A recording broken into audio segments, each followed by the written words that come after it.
जय भवानी, जय महाकाल, जय माई की। साथियों, आज माँ की दया से हम लोग इस सुंदर देवी भागवत के अगले एपिसोड, अगले भाग में अपनी चर्चा को आगे बढ़ाएंगे। भगवती की दया से ये सुंदर दैवीय सारस्वत नवरात्र चल रहा है।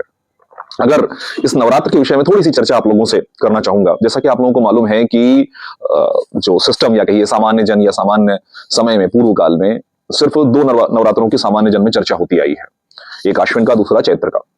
परंतु साधकों के लिए विभिन्न नवरात्रों का अलग अलग उल्लेख अलग अलग ग्रंथों में आता है। जैसे कुछ ग्रंथों में, कुछ खासतौर पे आगम तंत्र ग्रंथों में ये उल्लेख आता है कि शिवरात्रि के ठीक पहले ये जो 8 दिन होते हैं, जो शिवरात्रि तक जाते हैं, वो भी एक तरह का शिव नवरात्र है। इसके अलावा अगर आपको याद हो तो हम लोगों ने फेसबुक या अन्य जगहों पर चर्चा भी की थी कि शाकंभरी नवरात्र हुआ था जनवरी के ठीक पहले, यानी ये जो अभी माघ में नवरात्र शुरू हुआ, इसके लगभग 15-20 दिन पहले शाकंभरी नवरात्र हुआ था। अर्थात माँ शाकंभरी के अवतरण के क्रम में जिस नवरात्र की चर्चा होती है वो शाकंभरी नवरात्र कहलाता है। तो इस प्रकार से कई अन्य अन्य नवरात्रों की चर्चा आती है।